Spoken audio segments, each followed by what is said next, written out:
Alright mga bossing, so baka naghahanap kayo ng pang service araw-araw mga bossing.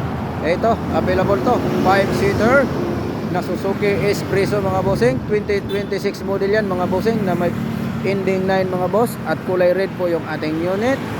So ayan po, naka R410 alloy mag wheels. At mileage lang ito mga bossing is only 8,000 km lang mga boss. Sobrang bata mga bossing. At unit natin from Swiss Bank yan mga bossing ha. Yan, baka gusto nyo po ng matipid sa gasolina at madaling isingin. Alright mga bossing, 1.0 gasoline engine Suzuki Espresso na 2026 model. Good as brand new yan mga boss. Ayan, ikotan lang natin yung kanyang exterior. So automatic transmission.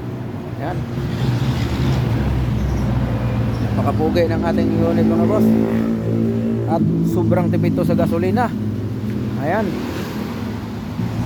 So available yan mga bossing ha. 560 negotiable upon viewing at pre-transfer of ownership yan mga boss ha.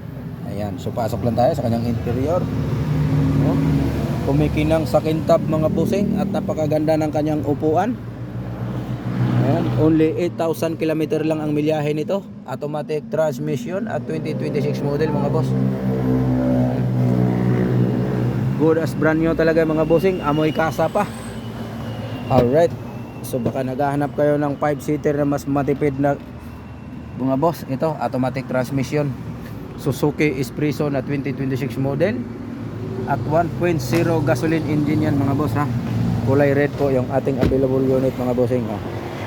So alright, sa naghahanap dyan, ito available yan mga bossing ha. Sobrang gwapo.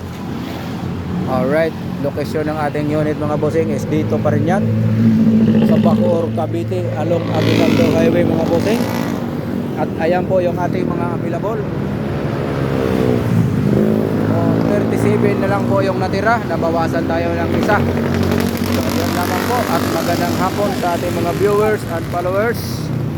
Alright, bye bye.